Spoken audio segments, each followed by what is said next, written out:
let go. Let both ways before you cross me, baby, 'cause I don't break for boys. I'm moving on. Hey, hey, I'm moving on. Hey, got nothing left to say. Let's be on my way. Best of luck. I'm moving on. I'm moving on. I'm moving on. I'm moving on.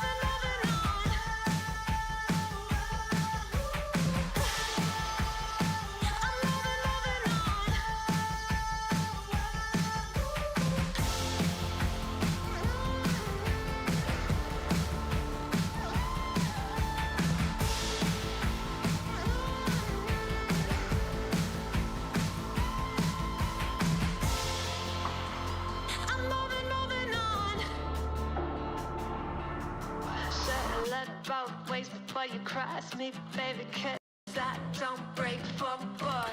Not a sponsor. Just my favorite things. I'm moving on. Hey, got nothing left to Ah, let's be on my way. all right, I went live before I had my microphone turned on. I was playing with fire there. But we're good now. 10 seconds. I'm moving on. We're moving on. We're moving on. I'm moving on. I'm moving on. Hopefully you're not moving on. Hopefully you're here to hang out with me for a bit. Welcome to the altar, everybody. My name is Colby Martin, and I'm the host of this here show. And I love that you are with me today, whether it's live on the YouTubes or the Facebooks, or even on Twitch or Twitter. I don't really have much of a following there. You know what? I forgot to take this thing off. It gets really big and blocky in the back. So that's gone now. That's better. Anyway, welcome to the show. I'm going to talk about a few things here with you. I'm going to respond to some questions that I often get about the story of Genesis and Adam and Eve and same-sex marriage. And so I'm going to share some thoughts on that since I get that question a lot. And then also open up the show to whatever questions you might have about anything, including the topic that we're going to be talking about today. So that's it. Let's get into it. Welcome to the altar.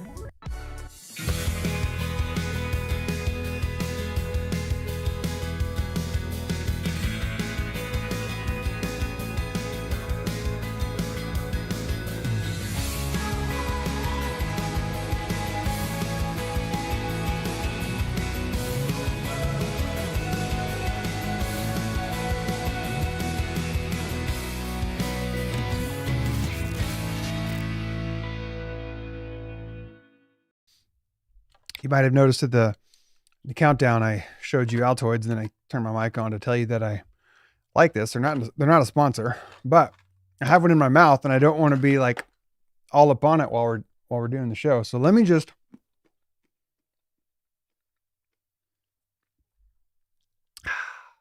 freshly minted, which is unusual for me. Not the freshly minted. I'm always having Altoids, but I like to really savor mine. I let it just sort of slowly melt and dissolve over time. The chomping and the chewing of the mints are not really my thing. What about you? Do you like mints? Are you a mint person or a gum person? That's question one, mints or gum. And then question two, do you have a preferred brand or style of said mint or gum? And then three, or is it like 1C? If you are a minter, do you savor and suck and dissolve the mint? Or do you just sort of, 'cause I know some people that'll grab the mint, they'll toss it in their mouth and the mint's gone. And I just get sad. They're obviously fine. I don't know why it gets sad. So in addition to just saying hi and welcome, or saying hi in the comment section, I guess that's my first question for you. Mint or gum, and how do you consume it? What do you consume and how do you consume it? This is really why people tune into the altar, by the way, for these really hard-hitting, soul-touching, deep, moving questions of the universe. This is why we're here. This is why we gather together. Speaking of here, for me, it's San Diego. I always love knowing where you're from. If you are hanging out with us watching live, we got some answers coming in already. Hi, Charlene. Glad you're here. I'm going to put this comment up. Yeah, I'm gonna move it over to this side today. Charlene, live on Facebook, likes the mints from Trader Joe's. And Charlene, do you savor the mint, or do you just chomp it like it's a pistachio? William, what's up, William? Good to see you here, man. Glad you're hanging out with me this evening for you, correct? Evening for you. You love a mint and it's gone real quick. So you're one of those just chomp, chomp, swallow. The mint's gone. Like, does it give you a burst of fresh breath? Like, is it about the freshness of because for me, it's about the freshness of the breath. And this is part of how I've survived the last 2 years of the world of masks. Like, if I'm going to have to wear a mask for longer than 30 seconds, you darn well better believe that I'm going to be on the inside savoring an Altoid. Because I just got to stay fresh in there. So when you chomp it really quick, does you get the fresh breath, or is it just kind of like this boop, burst of flavor and then gone? I don't know. So curious. Holy smokes. Hi, Massage Works. Hi, Fred. Welcome. It's been a while. You caught Legionnaires when you were in Palm Springs and almost died. That is awful. I'm so sorry that happened to you, Fred. And I'm so glad that you're not dead. So glad that you're here. Good gravy. Hope you're okay, man. Okay, Charlene just bites it for the minty blast. Okay, so it's just, you throw the mint in, you bite it, you get the blast, and you move on with your day. Okay. Shane said, hi, Shane. Good to see you, bud. Mints, I think, but I haven't had either mints or gum in years. So I think I generally took my time with the first half and then crunch. You haven't had mints or gum in years? Okay, so this is not to publicly shame you, Shane. But so there's some people who don't do either. Is that what I'm understanding? So not only are there mint people and gum people, but there are nun people. There are nuns out there. I knew there were religious nuns, people who have no affiliation or denomination, but there are like Fresh Beth nuns, or is there like a whole other category that I'm not thinking about? Like, Shane, are you do they still do like the what are they? Listerine strips, those little like paper thin wafer things that you would stick in your tongue, and tried those a couple times. I'm good. I don't want to chew minty origami. All right. Susan says, icebreakers duo, either strawberry or watermelon. Savor it until it's gone. Okay, so I'm with you on the savor thing, but like strawberry or watermelon. So the goal there doesn't sound like freshness of breath, as is my assumption there, Susan, that if it's a strawberry or like a watermelon flavor, that the goal is not to freshen the breath as much as it is to just enjoy a flavor. Is that what I'm getting? So I'm learning a lot about the world of mints right now. This is really exciting for me. I don't know how many people are still with me, but for me, this is really interesting. Isaac, okay, we have our first gummer. Isaac says, definitely gum. Love mint flavor brand Trident. All right. I can only do gum like maybe 3 times a year. Fred says neither. Okay, so we got another neither. Another one that does neither mint nor gum. GP says nobody's here for answers to deep questions. That's painfully obvious. That's right. Came to the wrong show if we want that, I guess. Leah, mint, lifesavers, and savor them. I like a good lifesaver. I don't think of them very, very often, but little round paper tubes, savoring of the mint. William's getting ready for bed, but you thought you'd check in. Well, this is a great way to end your day, talking about fresh breath and mint and gum and neithers. So William says to get the freshness with the strong mint. So you just bite it really quick and then you get that freshness and then you move on. Okay. Shane tries to avoid things with gluten or soy, so it can be a challenge to find things that don't have one of those. Wait, so gum and or mints have gluten and or soy? I didn't know that. Is that what you're saying, Shane? Oh, Susan, the duo is flavor. So you get the flavor and you get the mint. So when you say strawberry or watermelon, you're not saying like that is the only flavor. You're saying it still has the freshy mint, but it might be coupled with strawberry or Watermelon. Okay. Interesting subject. Is it though? I mean, we're talking about it. It's what's happening. Hi, Melanie. Melanie's with me. Altoids peppermints. Curiously strong. That is how I roll. Okay.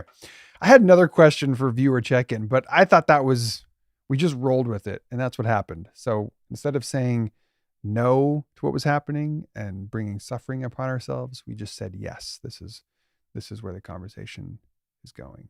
This is where it's going. All right. For my next segment, good. We have a troll on YouTube, Jamie Gallerg, who says vum.ong. I don't know where these Russian bots come from, but they show up every once in a while. Hey, here's a little thing in case you missed it. You must be blinded by the lights. So I've got a good friend whose name is Matthew Lovegood. I've known him for like 9 years now. And Matthew, once the pandemic began about 2 years ago, Matthew started to explore something that he had been curious about and sort of low-key passionate about externally for a while, and that's the world of drag. And it actually began funnily enough at some Halloween parties that my wife and I threw before the world shut down. Matthew did his first sort of attempt at drag. And then when the pandemic came, he had some extra time on his hand and explored more of this world of drag, and has over the last 2 years created this whole persona, this drag persona, this character. I don't know if that's the correct person. I'm not sure. Flamey Grant is her name. And Flamey Grant has been a guest on the Kate and Colby show. Flamey Grant has guest spoke at our church, Sojourn Grace Collective.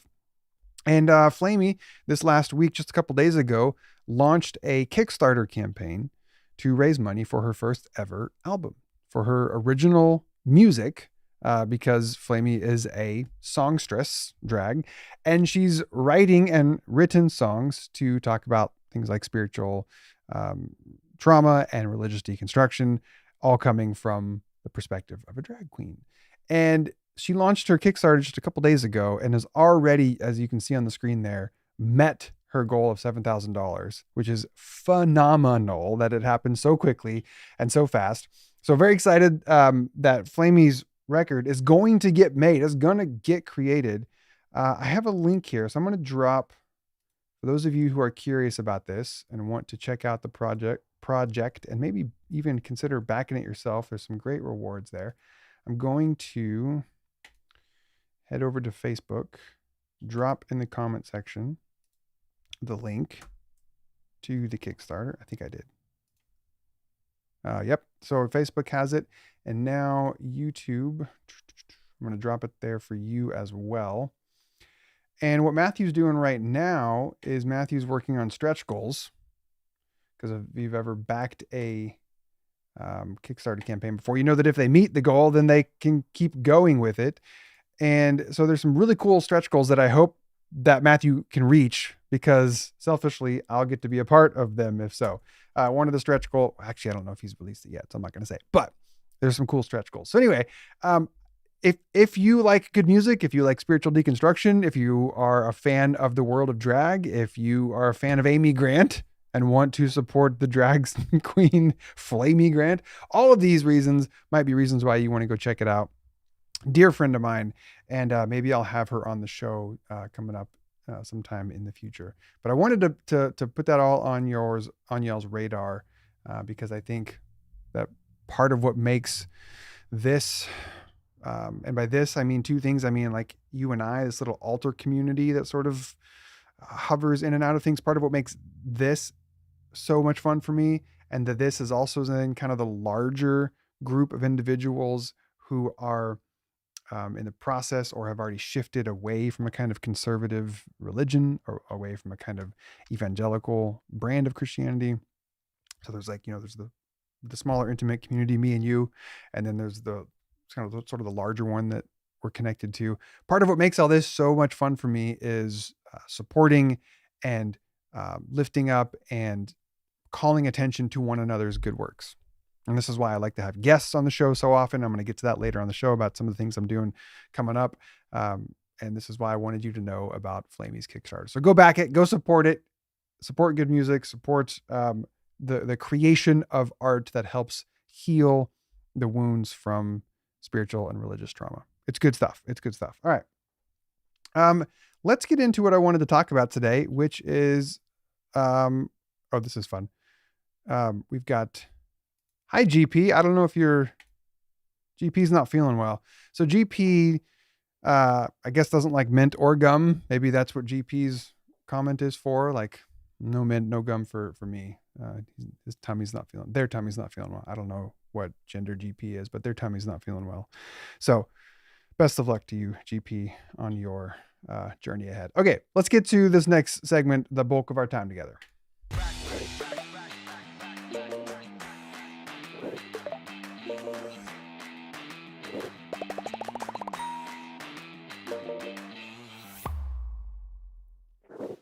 So this question came specifically in the form that I'm about to show you here. It came a couple weeks ago, but a version of this question is one that I get asked a lot.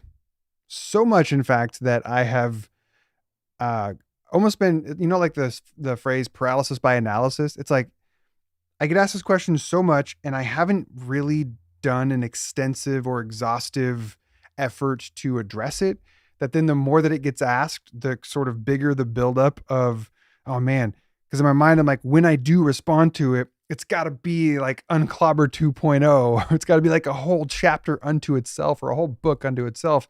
And that feels really overwhelming to me. So then I end up just really hardly ever answering the question or responding to it. And so the question is this, I'll throw it up here on the screen.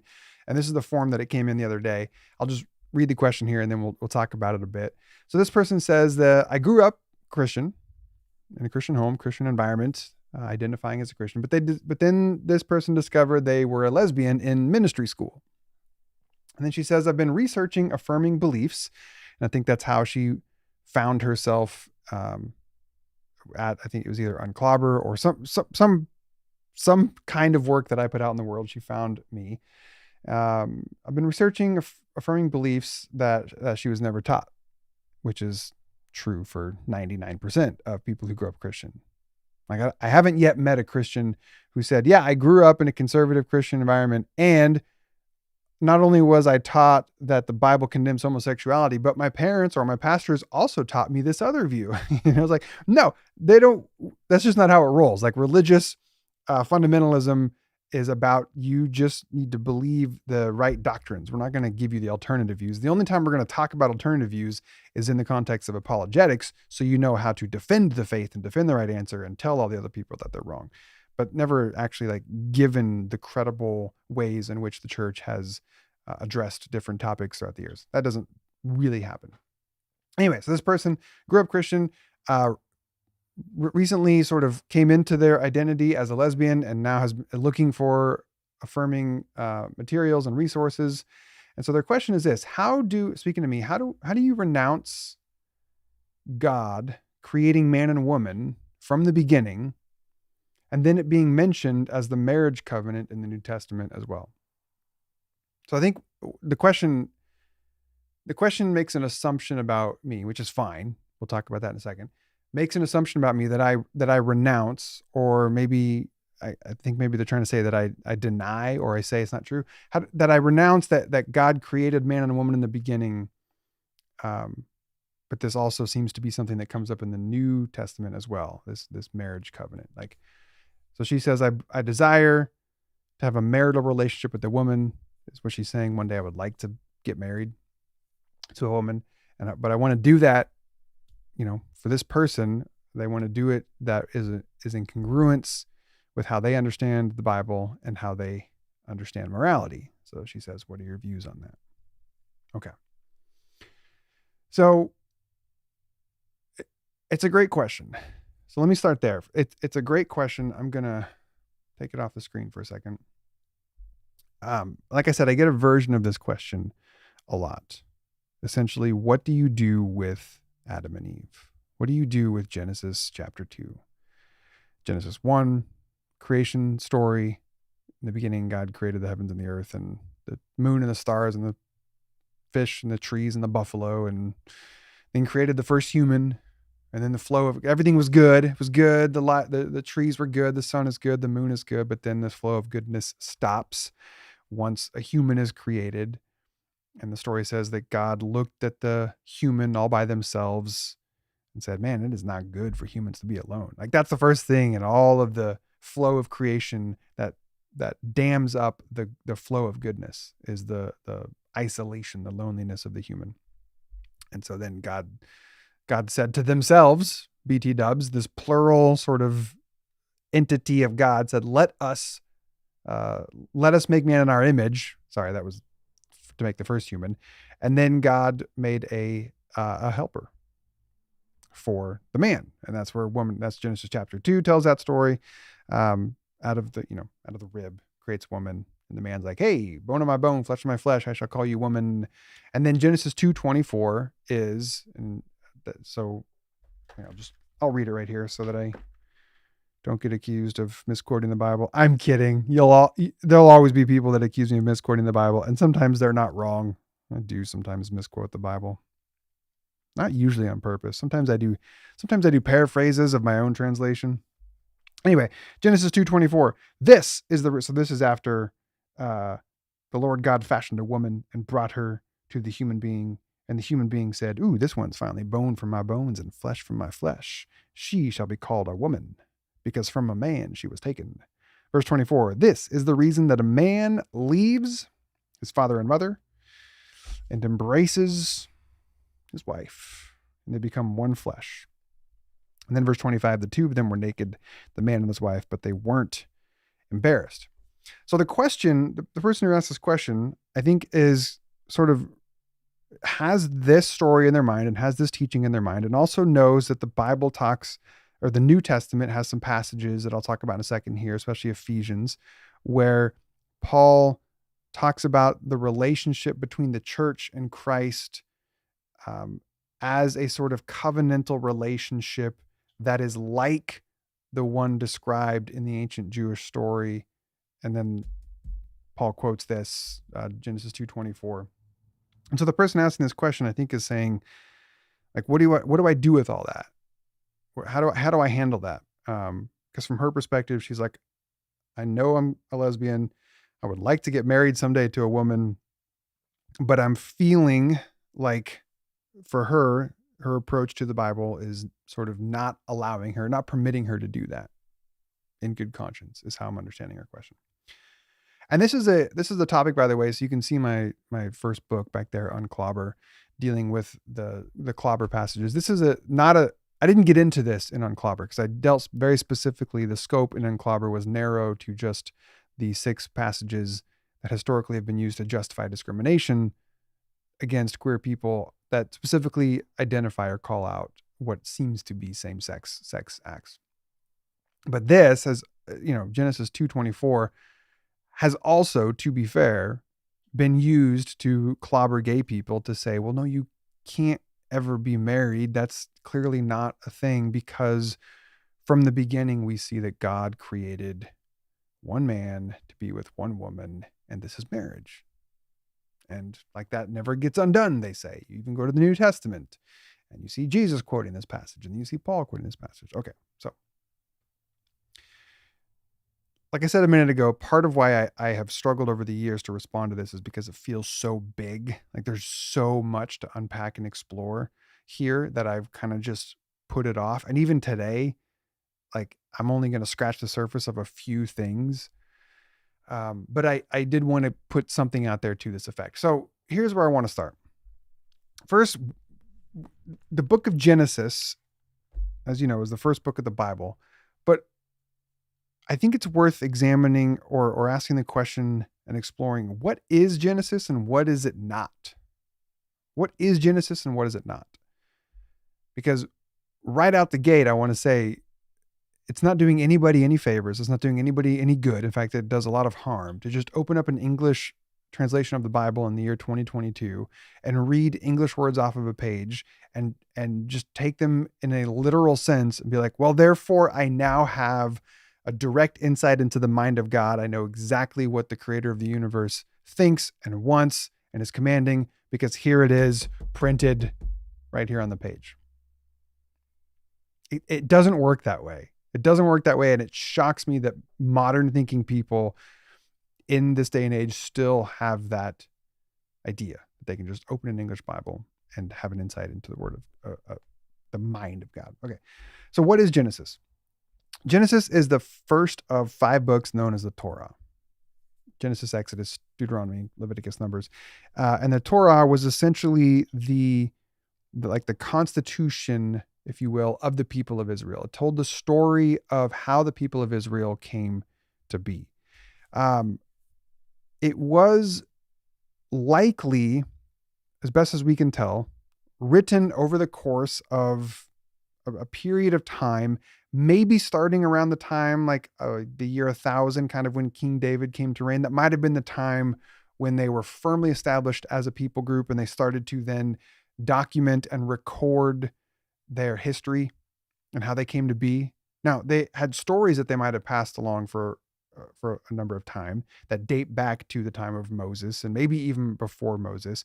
But in terms of having a written record, it's very unlikely that they had much by way of written record before sort of the 1000 or so timeline, which is to say it's very unlikely that Moses wrote these books of the Bible. And that's what I was taught as a Baptist growing up, that Moses wrote all these books of the Bible. But there's so many reasons why that is highly unlikely.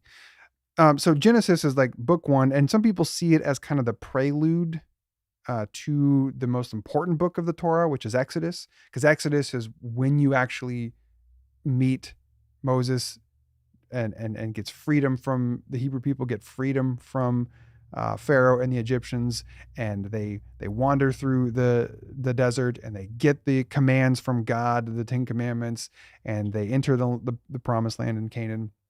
Like Exodus was really like, this is how our people came to be. And Genesis is like, let me tell you how we got here. It's kind of like how you watch, Batman. Like in my years growing up, you had the Michael Keaton Batman movies, and you had many of them, some of them better than others. And then after a period of time, someone was like, hey, we should tell the story of how Batman became Batman. And so then you enter Christopher Nolan's Batman Begins, and you get sort of the background, the origin stories. This is what Genesis is, the origin story of the people of Israel, probably written, like I said, around the time when Israel finally had a kingdom to speak of, and they began to have the capacity and the ability to record all of their stories and start to compile it and edit it. And we also know that, and this is called the documentary hypothesis, that the Torah likely is a document that has been sort of edited together from 4 ancient sources. You have the priestly account, the Yahwist account. I forget what the other 2 are called, but the idea is that there were 4 different traditions, 4 different versions of stories, 4 different ways of talking about these things that then eventually got edited into the Torah. This is oftentimes, by the way, Genesis 1 and 2. If you read it, you'll know these are 2 different versions of the creation story. And there are some weird points of tension and contradiction. They kind of go together, but they also kind of don't. And part of that is because they came from 2 different traditions, 2 different streams. And so the editors who put all these documents together would put these stories oftentimes back to back. And this is why you sometimes have God being called Yahweh in the Old Testament, sometimes God being called Elohim in the Old Testament. It depends on what tradition that particular passage came from. And so to get even more to the point, in the 6th century BC is when Israel was taken captive by the Babylonians. And this is kind of like the high point of the down point of Israel's history. This is the epitome of Israel having lost their way as a nation entirely, was when the Babylonians came and just annihilated them and took them captive. And Israel spent years then in exile in Babylon.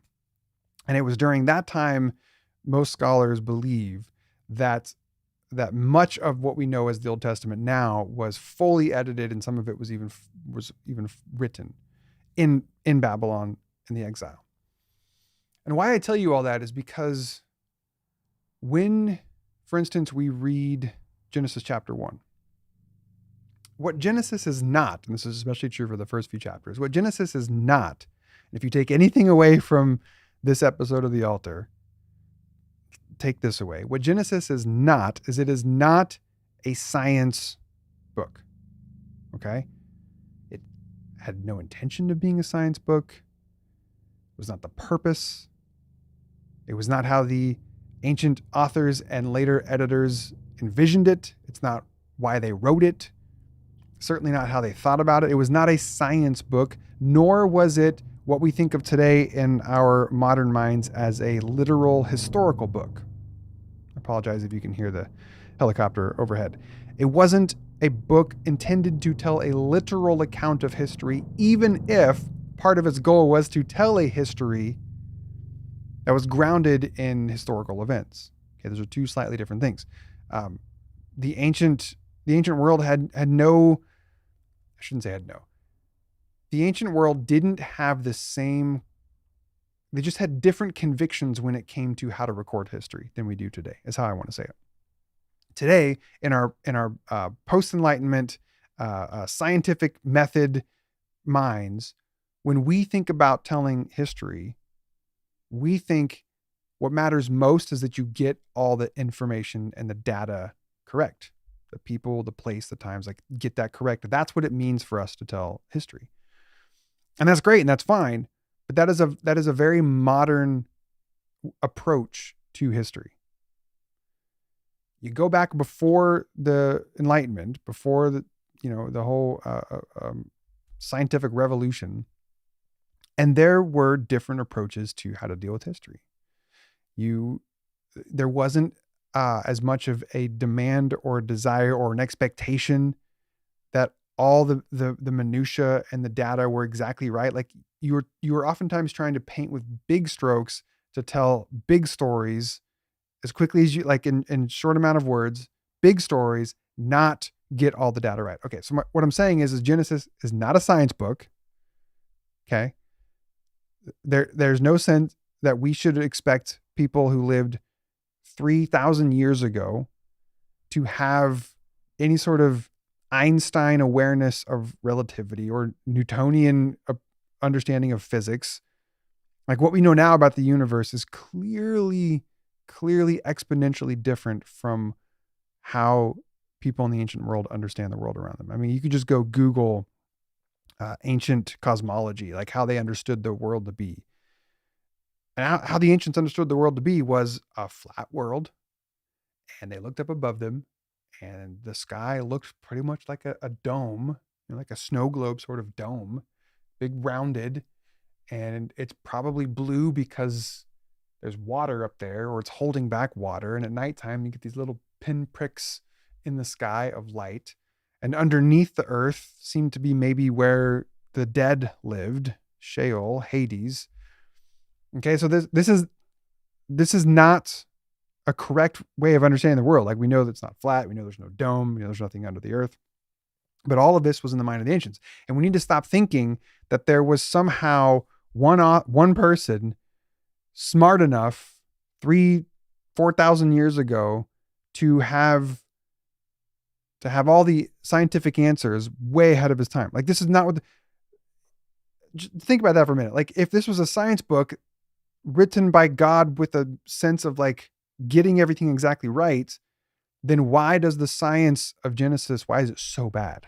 And it is so bad. And it's fine that it's so bad because it's not meant to be a science book. But when you read, like, for instance, Genesis 1, if you take it as a scientific document, you have, oh gosh, people, there's real issues here.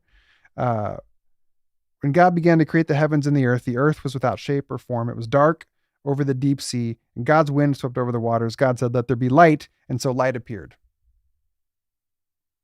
First thing that happens is light appears. God saw the light was good, separated the light from the darkness. God named the light day and the darkness night. There was evening, morning, first day. God said, "Now let there be a dome in the middle of the waters to separate the waters from each other." This is what I referenced earlier. The dome, to separating the waters, that up there's going to be a bunch of water. Down here, there's going to be a bunch of water.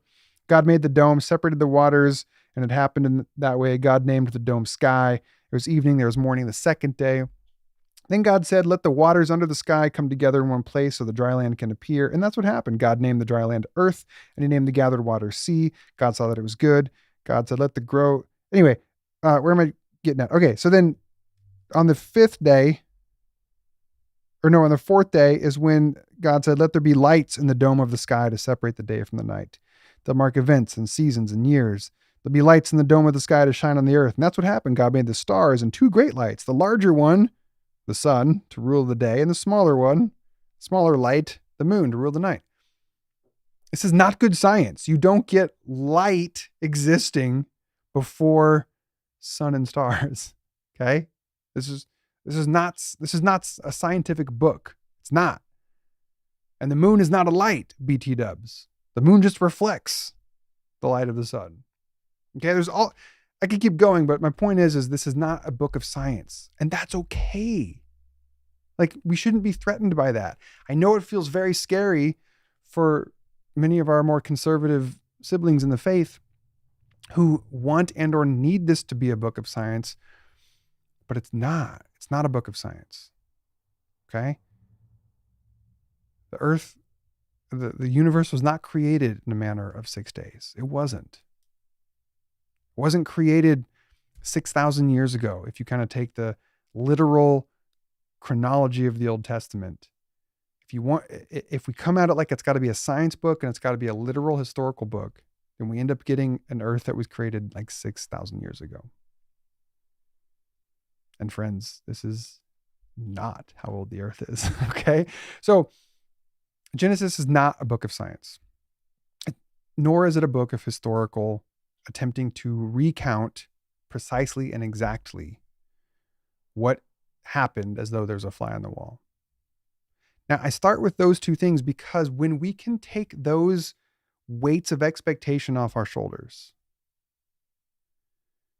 when we can come to a book like Genesis and come to, as we're going to hear in a second, come to this second chapter of Genesis where we find this sort of low-key clobber passage about marriage. If we're no longer expecting this to be a book of science, and we're no longer expecting it to be a book of literal, historical, like a thing that happened, then this frees us up not only to walk away from some ideas and beliefs that have been beat into our brains about what is true, such as a young earth, like the earth is only 6,000 years old. And yeah, there were dinosaurs, but dinosaurs and humans lived at the same time. Right by our house, there's a creation museum, and they have like the whole classic humans and dinosaurs living together. And my brother one time's like, aren't you even remotely curious? Like what it's like? I'm like, no, because I can tell you what it's like, and I ain't going to go waste $15 or whatever they'll charge for me to walk through that crap. So when we can lay down this idea that the book of Genesis is a science book or historical book, then we can come to some of these old beliefs with fresh eyes, and we can lay some of them down, be like, oh, okay, I don't have to now like force this strange belief into this thing that we know about the world. I can sort of relax on that because that's just not what's going on here. That's not what's going on here. Okay. The book of Genesis was part of a larger effort called the Torah that was written during or compiled and edited and sort of finalized during the Babylonian captivity in about the year 5, the 6th century BC. And the purpose here was to remind Israel of their calling from God, to remind Israel of their place as they saw it in the universe as being the people that God said, I will make of you a people. I will bless you so that you can bless the world. This was Israel's belief about themselves, that God blessed them to bless others. And of course, they lost track of that plot in many ways, didn't they? And the losing of that plot in their minds was what led to their captivity, led to their destruction, because they had started worshiping other gods, which, fun fact, most of the early Israelites and Hebrews and people in ancient time were polytheists. Like they believed there were many gods. They just came to believe that Yahweh was the most high God. Don't believe me? Go reread the 10 Commandments. Lord our God is one. Like thou shalt not worship other gods, which is to say we acknowledge there are other ones. Don't worship them, worship Yahweh. Okay, anyway, so the Torah was a book written in the midst of like national trauma. This is how Pete Enns talks about it in his book, Genesis for Normal People. A book that or the Torah was compiled in the midst of national trauma, being exiled from their home as a way to encourage faithfulness back to God.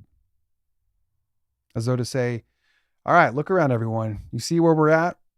We're by the rivers of Babylon. We're a long way from home. This is not our land. This is not our place. We've lost the plot, and it's time we get back on track. So let us remember who we are. Like Mufasa to Simba, remember who you are. Let us remember who we are. We are the people called by God to be a blessing unto the world. And these were the commandments that Moses gave us. Let us return to faithfulness. Okay. So that's what Genesis is, sort of a prelude to a story about who the people of Israel are and what it meant to be faithful to God.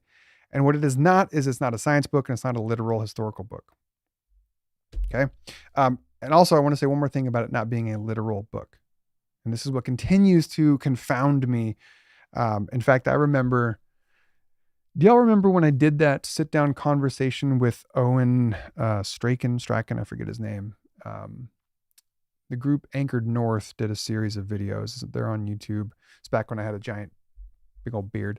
And there was one point in our conversation where I made some reference to like, we know that Genesis isn't trying to be a literal book. And Owen like interrupted me. I think if I recall right, he's like, no, it is. And I'm like, oh wait, so hold on.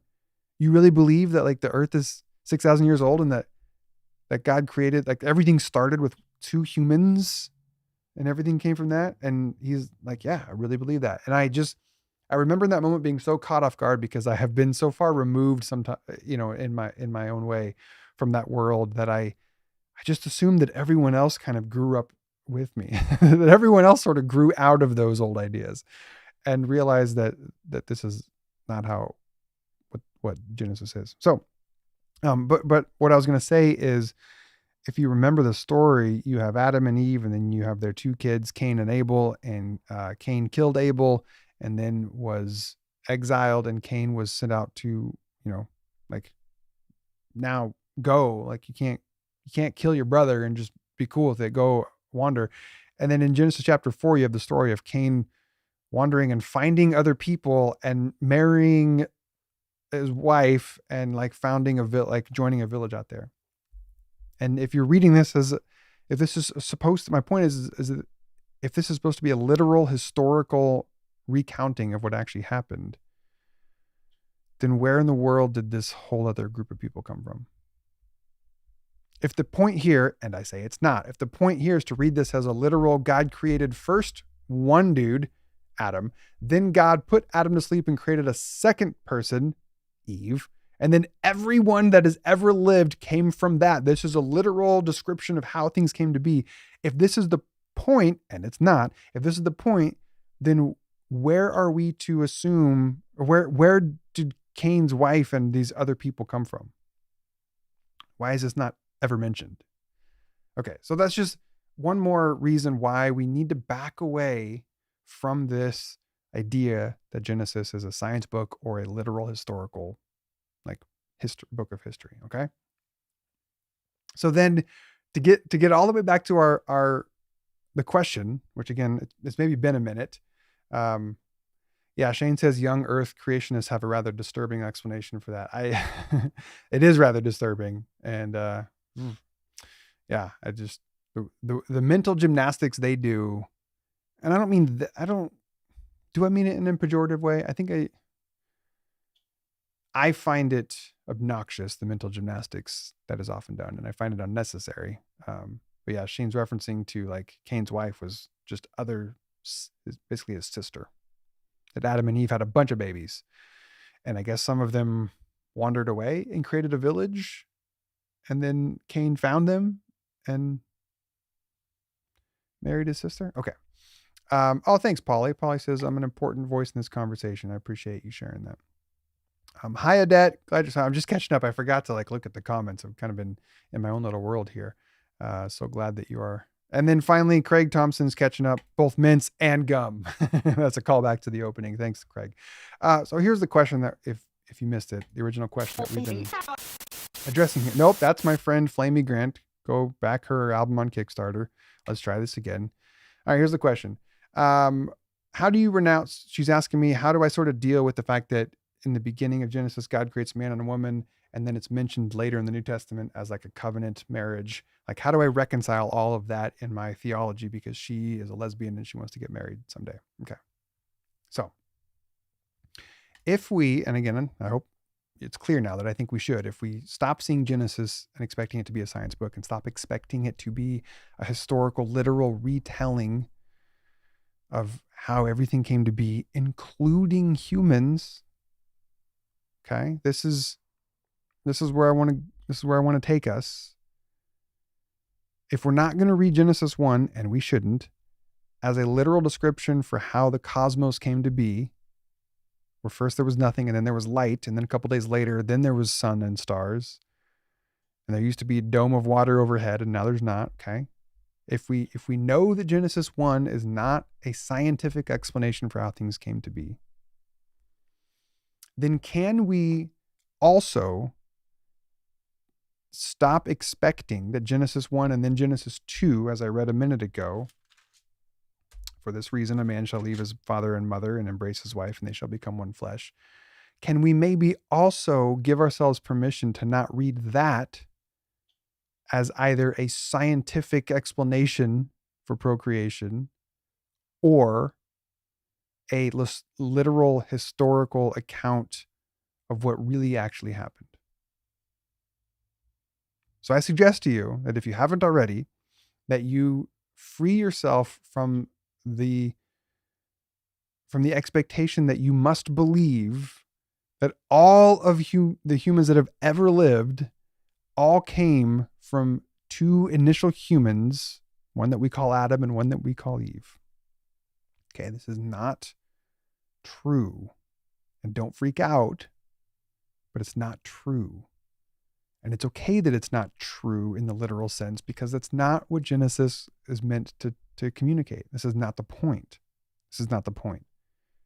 So we're not coming at the Bible and saying, oh, it's just wrong.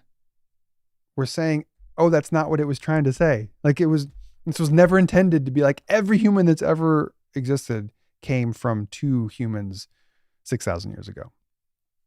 So if we accept that, and I would encourage that we do, I would encourage us to lay down this belief that all of humans came from two primates, one named Adam and one named Eve, then maybe we can keep going with that and say, well, maybe this isn't also a description, a divine declaration of what marriage is. Okay, maybe something else is going on here. And this is what I find so fascinating, is there are some people, like I mentioned a minute ago, people like Owen, who take all of this as literal. And at that point, I don't know what to do with you. I just mean that I don't know what to do. I don't know how you, I don't know how you handle all of the contradictions of the Bible and you're fine with it, in a sense of you just shrug your shoulders at it. I don't know how you stare at hard science and just say, yeah, but I take these ancient documents as being supreme. The earth is 6,000 years old, not what we know from actual hard science. If that's a person's position, it's kind of hard to all right, we're in two different worlds here. Best of luck to you. But most people, I think most people have sort of moved to, yeah, okay. Like, for instance, my conversation with Sean McDowell, another guy that I've had conversations with on YouTube, who's a conservative evangelical. Sean is not a young earth creationist. So Sean, at least, I think this is what he said, at least has changed his beliefs to understand that the earth is much older than a literal reading of the Bible. Now, I don't know what that means for Sean as it relates to evolution. I don't know where Sean fits in that. I won't at all pretend to speak for him.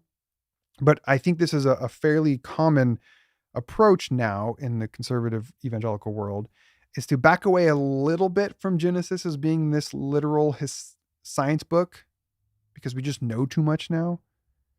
But then they cling to, so they'll be like, yeah, metaphor, literary device, metaphor, poetry, figurative. It wasn't really like day 1, day 2, day 3. It wasn't really created in that order. But then they get to Genesis 2:24. For this reason, a man shall leave his father and mother and become one flesh with his wife. And all of a sudden, then they drop the literal translation hammer. Be like, okay, but now after 2.5 chapters, we would like to now begin to implement. This is literal. Take this literal and take this as though God himself has unveiled a plan, an unbreakable, unshakable plan for marriage. I don't think this is how we have to approach this, and I would strongly encourage us not to. I referenced earlier Pete Enns. He co-authored with Jared Bias a book called Genesis for Normal People, and one of the things they highlight in their opening chapters is the scholarly work to show that the story, Genesis 2, chapter 2 through 4, sort of the story of Adam and Eve and Cain and Abel, is intended to be, among other things, a sort of small scale story of the larger scale story of Israel. And you see these really cool parallels between God giving Adam and Eve a paradise, instructing them to care for it, giving them a sort of expectation, and then a consequence if that expectation is not met. And with Adam and Eve, you have garden, paradise, you have don't eat of the tree of the knowledge of good and evil, and then consequence is you shall die. And then Israel, the larger scale, is here is the promised land, the land of the Canaanites flowing with milk and honey. Here are the expectations, the 10 commandments given by Moses. And if it's broken, then your land is going to be taken from you. And that's the Babylonian exile I referenced earlier. So some really cool stuff there that I think is really worth looking into as the sort of why, maybe what the point of these, one of the points of these early chapters. And then I referenced earlier as well that some of the Torah, Genesis, was written and or edited while in Babylonian captivity. And a lot of scholars point out how the opening chapter of Genesis, chapter 1, that talks about the creation of how things came to be, was a direct challenge to other creation narratives of the day. So other creation narratives of the day would have all of the cosmos come into be through things like violence and bloodshed and God's attack and going to battle with each other. And then you have this Israelite, this ancient Jewish poem, this suggestion that's like, actually, we think that God, Yahweh, created things from a place of love and for the sake of goodness and for the sake of shalom and for the sake of connection. And we actually think we're here as humans to fundamentally tend to the earth and care for it, and also to be in harmony with one another. Like, that's the point of why we are here. And this was a stark contrast to the other creation narratives. So then you get to this Genesis 2 and this Adam and Eve and this, what some people say is like this declaration of marriage. What if instead of it being this, here is how God thinks about marriage? Because then, by the way, we can, if you keep reading the rest of the Old Testament, you see that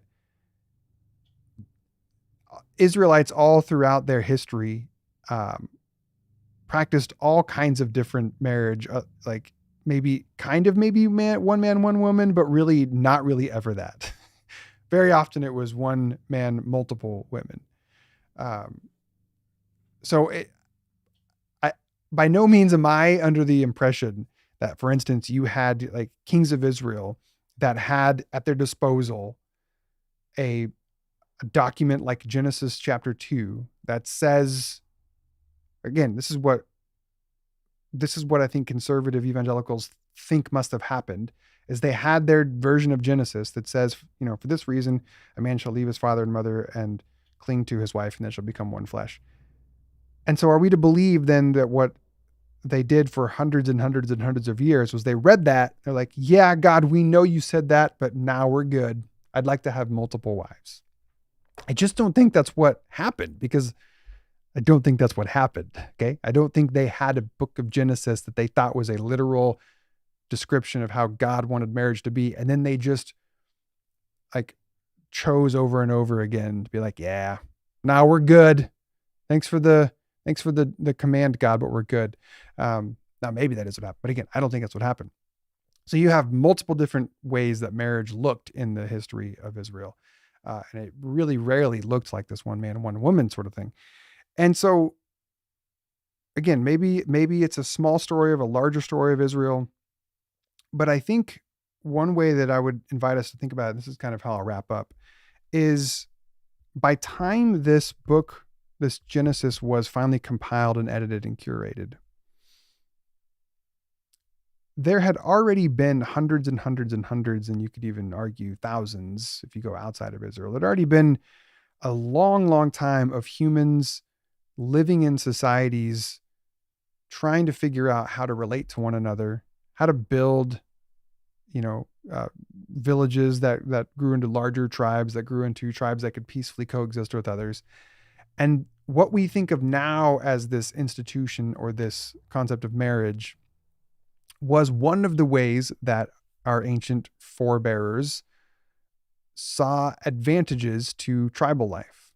It certainly wasn't exclusively. I mean, there's lots of ancient tribes that saw value in not monogamy. So the women and the men there, you'd have multiple partners and a baby would be born and there would be no sense that this is from that man. So it'd be a collective, like we all raise these children together. But then there was also tribes that saw monogamy as an asset, as a valuable way to organize their tribe, as a valuable way to organize their society.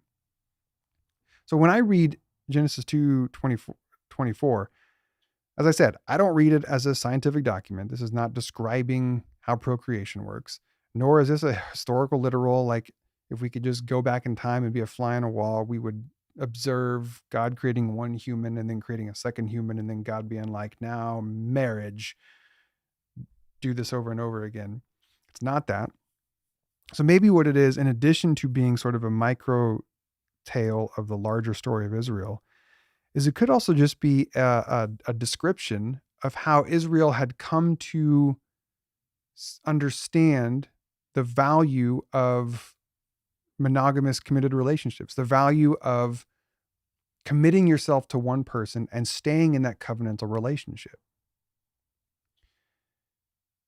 And seeing then that covenantal relationship was a sort of beautiful metaphor, a beautiful way to think about the covenantal relationship between Yahweh and themselves. And so you see this metaphor all throughout the Old Testament and then continue on to the New Testament, where God relates to humans and is asking humans to relate to God in a covenantal sort of way that is mirrored and or resembles and or manifest and or embodied in a human to human covenantal relationship that we call marriage. You fast forward to Ephesians chapter 5 and you have the Apostle Paul. Let's see if I can got this. Nope, that's the wrong one. Oh, real quick, since I popped to it. You have Matthew 19, Jesus is having a conversation about divorce. And so a lot of people say, well, this is Jesus now affirming God's decree for marriage. That's one man, one woman. And I don't have time to go into all this here, but the one thing I will point out is the context, like what Jesus is talking about and addressing here is divorce, not marriage, divorce. And the Pharisees say, okay, so can we just divorce? Like the law says we can't divorce, but then Moses gave us this little out. And Jesus says to them, haven't you read that the beginning, the Creator made them male and female? And basically he's quoting Genesis 2.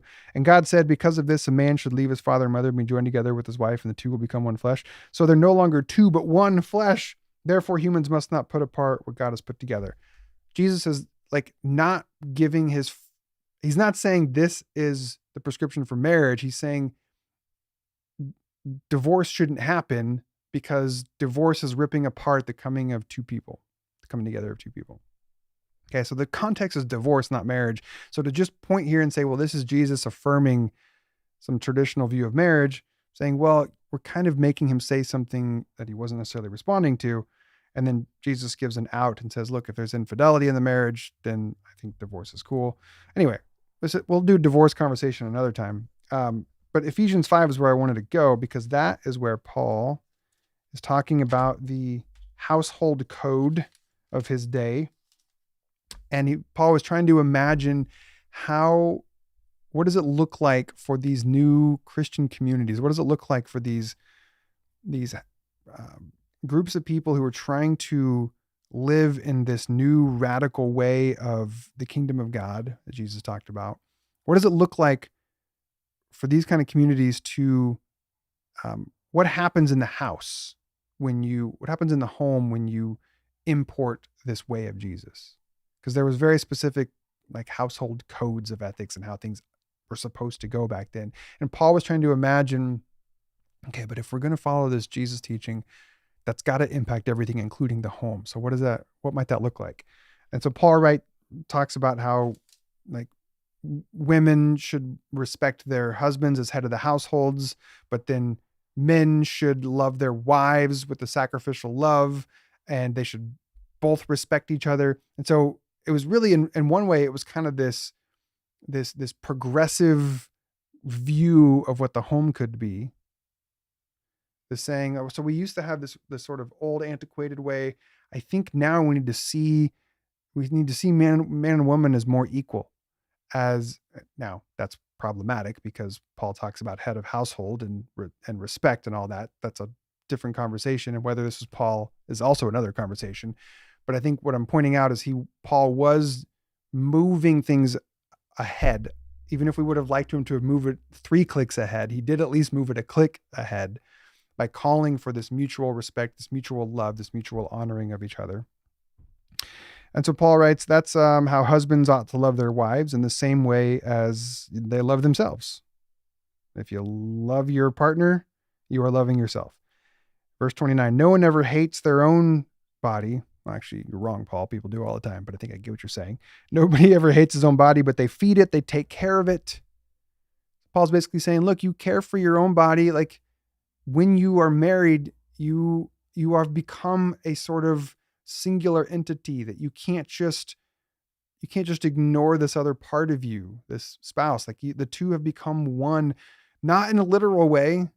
You're not actually one, by the way. You're still, this is a figure of speech that the two become one. No one ever hates his own body, but they feed it, they take care of it, just like Christ does for the church. So this is sort of connecting from the human manifestation of this covenantal relationship and showing how it is similar to this sort of vertical manifestation of how we relate to God, how God relates to us. Because we are parts of the body of Christ. And then again, quoting this Genesis 2:24, this is why a man will leave his father and mother and be united with his wife, and the two of them will be one body. But not literally. They don't literally become one body. And then verse 22, this translation says, marriage is a significant allegory, and I'm applying it to Christ and the church. But the more literal translation is, this is a mystery. This is a mystery. And I'm talking about Christ and the church. And I think what Paul's getting at here is he's saying there's something mysterious. There's something deep and profound about this covenant of marriage. There's something deep and profound about when two people have decided to give of themselves to one another in a way that says, I am now you and you are now me and we are now we, in this special way where I will tend to your needs as the same way that I would tend to mine. It's a special covenantal relationship. And Paul is saying it's that sort of covenant is like Christ in the church, which is a callback to the Old Testament, which is like Yahweh and the people of Israel. Marriage is this great metaphor. And the idea of one flesh is this figurative way of talking about being in relationship with one another. Okay, so to go all the way back to your question, dear person who wrote me, and you said that you might want to get married one day and married to a woman. But how can you do this, you ask? How can I do this and still retain my conviction and my commitment to the Bible and to my ethics? And here's how I would ultimately respond. And I'll close with this. What kind of biological body parts your partner has is not the point. The point is it a covenantal relationship in which you give yourself to and they give themselves to you, and you treat one another with mutual respect and love and care and attention and affection and honesty and commitment? This is what is at stake. This is how we break covenant, by being dishonest, by being disloyal, not by having different body parts. The body parts did not matter when talking about how Yahweh relates to Israel. The body parts do not matter when talking about how Christ relates to the church. These are ways of talking about being in a covenantal relationship of love and commitment and respect and honesty. And friend, you can have that. You can give yourself to that kind of relationship with someone of the same sex. You can. I've seen it hundreds of times, and friends of mine and acquaintances. It's not about body parts. This is not a scientific, biological, historical document. The point of Genesis 2:24 is not to have this once and for all declaration from God that this is my expectation for marriage. Take this part literally. The rest of it, that's all metaphor and poetry and allegory and blah, blah, blah. But once you get here, take this literal. This is not the point. Okay? So how can you imagine? Because I can imagine it for you, friend. Can you imagine giving of yourself to another woman in a sort of covenantal relationship where you give of yourself and she gives of herself, and you meet her needs as if they were your own, and you commit unto each other without straying and wandering and betraying one another? If you can do that, then friend, you are staying true to the Bible. You're staying true to the Bible. Okay. That was my attempt to just merely scratch the surface of this conversation. Like I said, this is a sort of question that I get all the time. And one of these days I will maybe attempt to try to be more,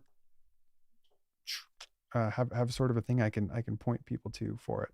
But I thought for now, this is something. This is something. So thank you, Charlene. I appreciate it. Thank you, Odette. So glad that you were with us here today. Thanks everyone else for hanging out with us. Coming up on the show. So here's what, in the weeks to come, I'm really excited about this.